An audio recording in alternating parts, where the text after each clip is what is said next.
Hello everyone! Welcome to another edition of Arla at Home in partnership with the Pastry Alliance of the Philippines. I'm Chef Pauline of Chef Peace, and today we're going to be doing a blueberry crumb cake. The Christmas season is coming soon, and a very big thing these days is online ordering and delivery. So this particular recipe is really made with that in mind. I wanted to come out with a cake that would survive, the traffic, that would survive, being in a motorcycle without it melting or without it breaking apart.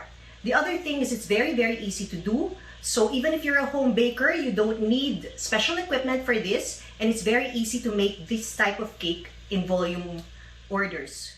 I have here now some flour, and I'm putting in brown sugar.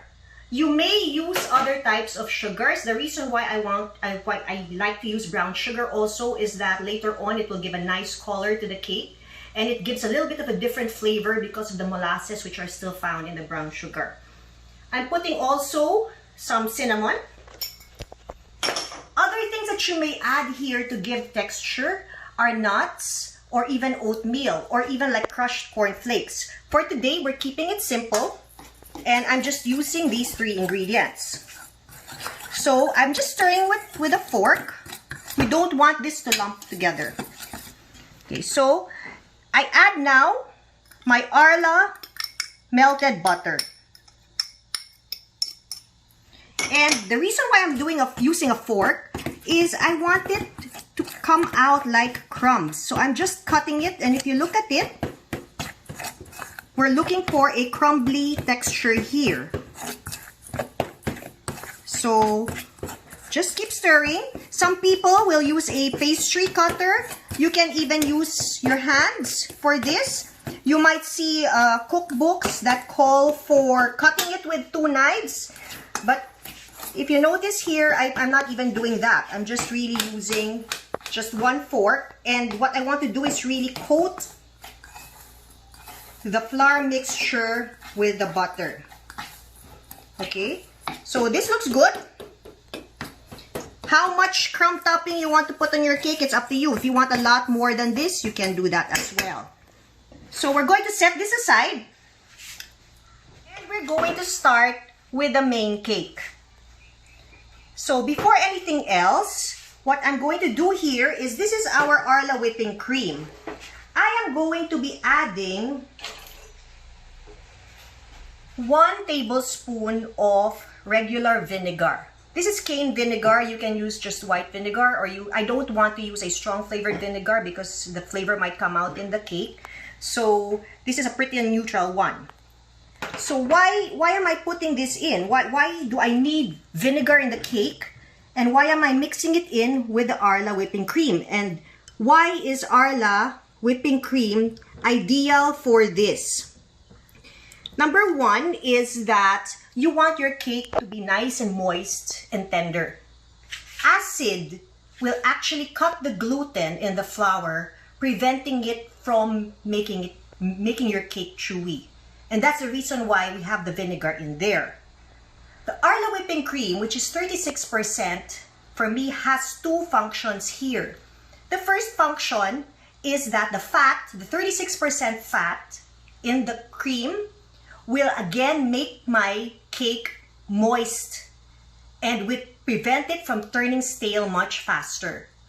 So the other function here is that with the cream, if I use another type of cream and I mix it with vinegar, the tendency is the cream is going to curdle, and we don't want that. The nice thing with the Arla whipping cream is that if you notice, it will thicken up, but it's not curdling. You don't want like small curdled bits of protein from your cream to be in your cake. And that's why Arla whipping cream is ideal for this particular preparation. Okay, so we set it aside, and I'm going to move here to our cake. This cake is using the modified creaming method. So here's my Arla butter. Make sure that your butter is softened. You don't want it very hard. Why? It's going to take longer to mix. And the second thing also is that you might break your mixer if your butter is too hard. So make sure that your butter is softened. Then we're putting in sugar. And if you read cookbooks that say cream until light and fluffy, this is what we mean. So we put it now in our KitchenAid. And we cream it at medium speed. And you will see that the butter slowly will turn lighter in texture. In color. The reason being, you're actually incorporating air into the mixture. We don't want our cake to be like a solid lump. So this makes it moist, but at the same time, it will also help in the volume of the cake. Okay? So, we just cream it a little bit longer.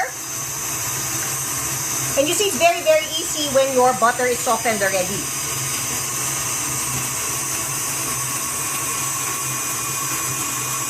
Alright. So I'm just going, because this is, we're just making enough for one cake. So I'm just going to scrape the sides. And then continue to cream. While that is going, I'm just going to break up my eggs a little bit. We're putting in 2 eggs. So that it's just easier to incorporate into the mixture. So going back here, you'll see it's already lighter.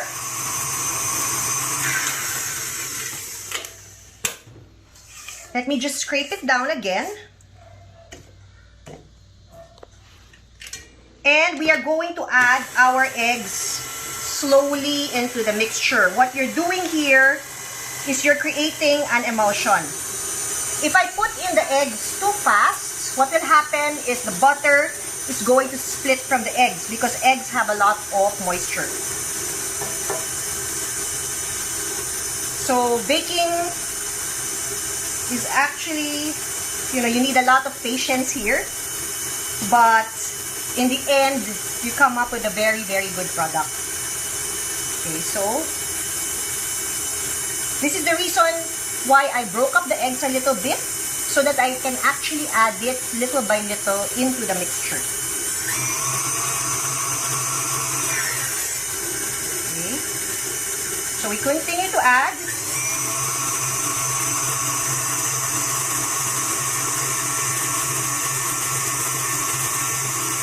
Until you have incorporated all your eggs.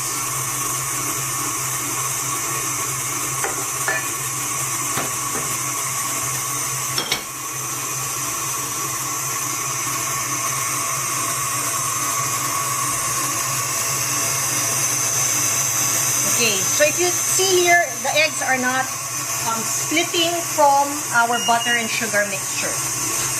Slow it down, and I'm adding in vanilla.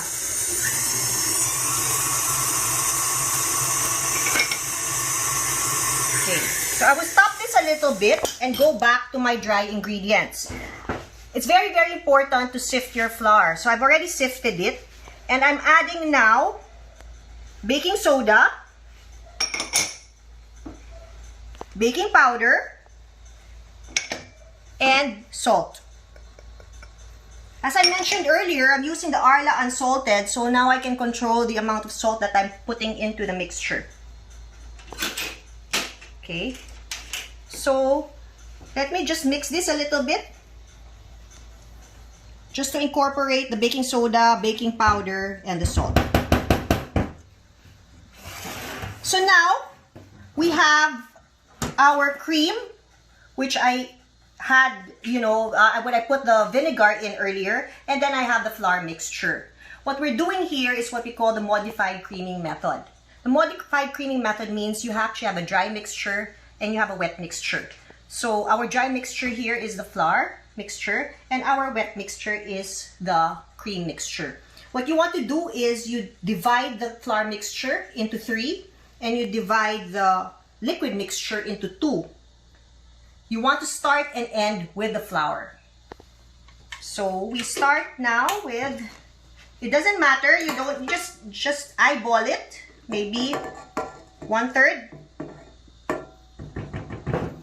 Be careful when you're putting in dry ingredients in your mixer, because you don't want to all the flour to, you know, splatter into your face.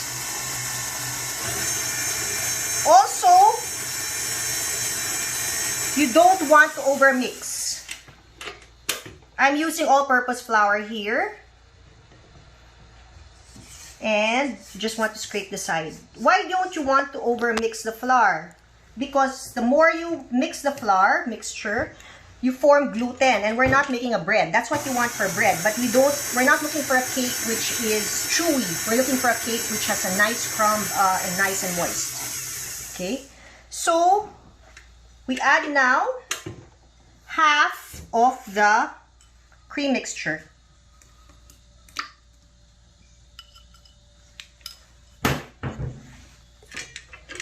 And we incorporate again,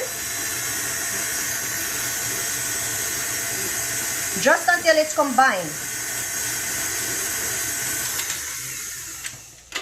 So don't forget to scrape once in a while the side, especially some mixers where the paddle does not reach the bottom of the bowl. So just to make sure that you don't get flour at the bottom. Okay, we add the next 1/3 of flour.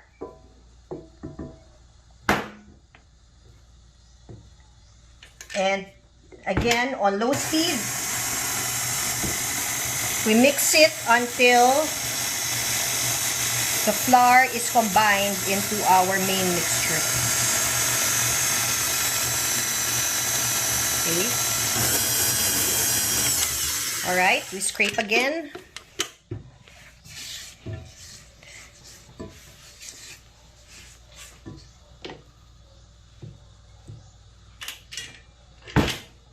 And then we continue.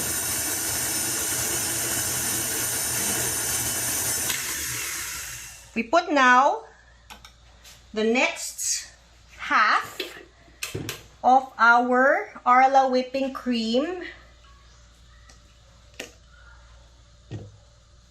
into the batter.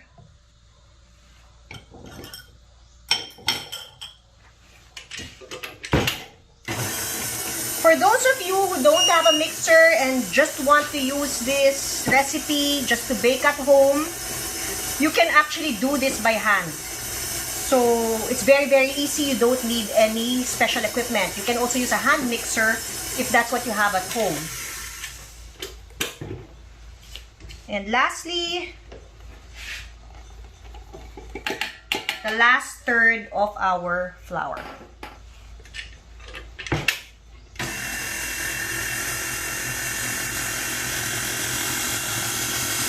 Okay, while this is going, I'd also like to mention again, if you notice here, the main flavor is really just the vanilla.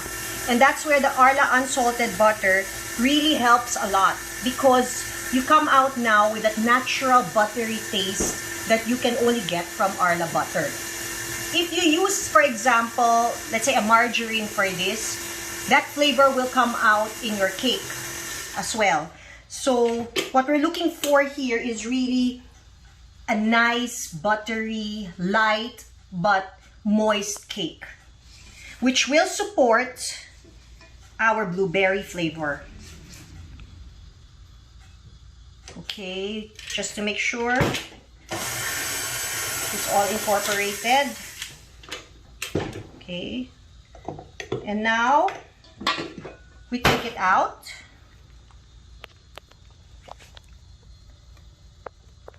Make sure to get everything from your paddle.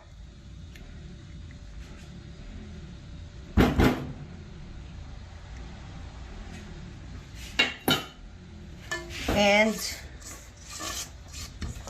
I'm just making sure, so if you see again, look at this, our batter is really nice and smooth and it's not split. It's also not coagulated, even if we put a little bit of vinegar in, because the Arla whipping cream will not curdle when you add acid ingredients to it. And that's why we're using that today. Okay, so now we're going to assemble the cake. So we have 3 components. We have the batter, we have the blueberry filling, and we have the crumb topping which we made earlier. So we get this, the batter, and you want to put in even just like half. If you want this very exact, you can weigh out the batter when you're putting it in. I like to put in a little bit more at the bottom so that I get a more stable base in my cake. And we're just going to spread this. You might wonder why my pan is quite high. This cake rises quite a bit, so we will not have a problem later of the batter or the cake overflowing from the pan. Next is, I am going to put in my blueberry. You can use fresh blueberries, you can use frozen blueberries, you can even change the fruit. For example, you can make this strawberry, you can make this cherry, pineapple is another common one here, apple is another one. So this is our blueberry filling. I'm going to put half here and half on top later. Again, you can weigh this out if you want it very, very exact. But you don't really have to. Okay. Set it aside. And what I want to do here is I'm slightly spreading it around. If I mix it too much, what will happen is that I'm going to get a blueberry swirl cake, and the color of your batter is going to be more purple or violet, instead of having like the butter cake and then the blueberry.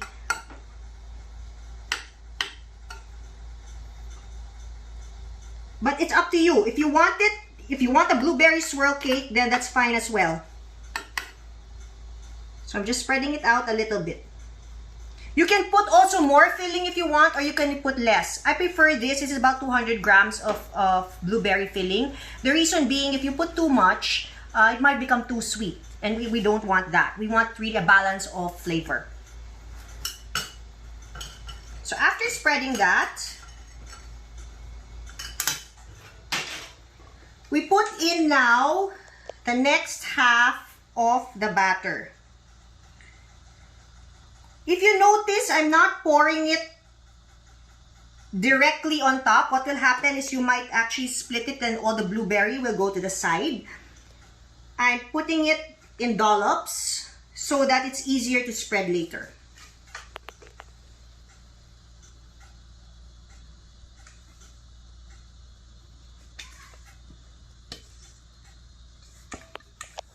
So we now spread the second half of the batter.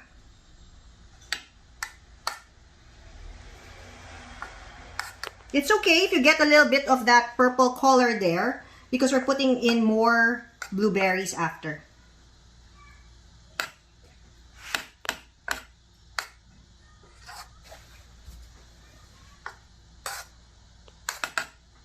Okay, so this looks good.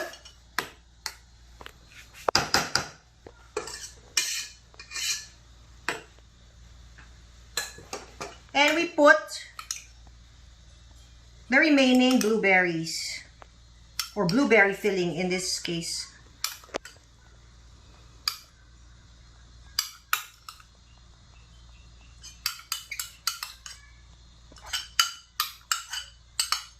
You can leave it like this if you really want that look. I'm going to spread it again a little bit.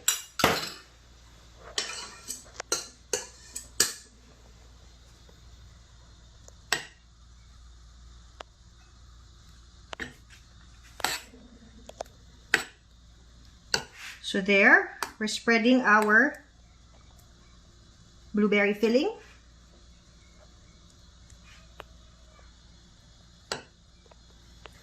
lastly, we put the crumbs on top. Let me just change to a teaspoon.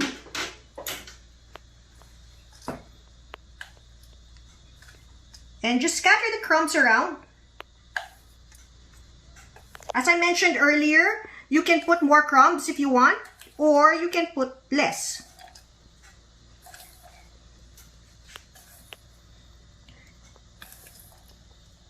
So the Arla butter also gives a nice buttery flavor to our crumbs. Instead of just putting, let's say, for example, nuts, you get extra flavor from the Arla butter in our topping. Okay.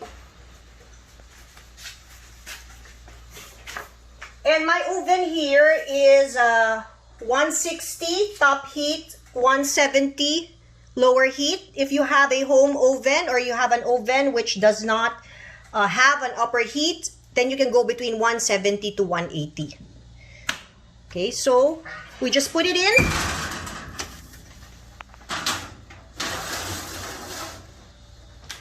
And for the size of this cake, this will take about 1 hour in the oven. Okay, and now our cake is baked and cooled down. So what we want to do is, you want to just remove it from the pan. Okay. And we're going to put, this is optional, I'm just going to put a little bit of powdered sugar on top. Okay, so you have the nice crumb topping there. And then we're going to transfer it to a cake board. I put, to make it easier to remove, I put parchment paper underneath. And when you transfer it to the cake board, you just want to peel off the parchment paper. Okay. So there's your cake.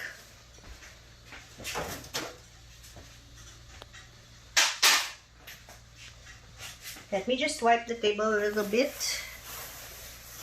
And for Christmas, I am just putting it in a cake box. Why just a cake box? It's the easiest if you're doing online ordering or delivery. I would say it's also the most stable. Of course, you're not limited to this. And the nice thing with just putting it in the cake box is that you can now tie a ribbon, you can put stickers on the cake box, you can put your logo in. It's also very easy. Those motorcycle riders have an insulated box, so it's very easy for them to put it and to handle it. And we just have to close the cake. And this is your finished product that you can actually tie, put a gift tag, put stickers, or a sticker, and put in your, or tie it with a ribbon, or whatever else, or however else you want to decorate the box for Christmas. For other occasions, it's also very easy to change the theme of your decoration if you use a cake box for this type of cake. So again, today, I'm just going to put it here beside Arla. Just to recap, we use the Arla unsalted butter for our blueberry crumb cake together with our Arla whipping cream. Both are pure natural products, with the Arla whipping cream being 36% dairy fat, which makes it ideal and gives us a very, very nice, natural, fresh flavor for our blueberry crumb cake. Thank you very much, everyone, for watching, and hope to see you again at Arla at Home in partnership with the Pastry Alliance of the Philippines. This is Chef Pauline of Chef Peace. Have a good day.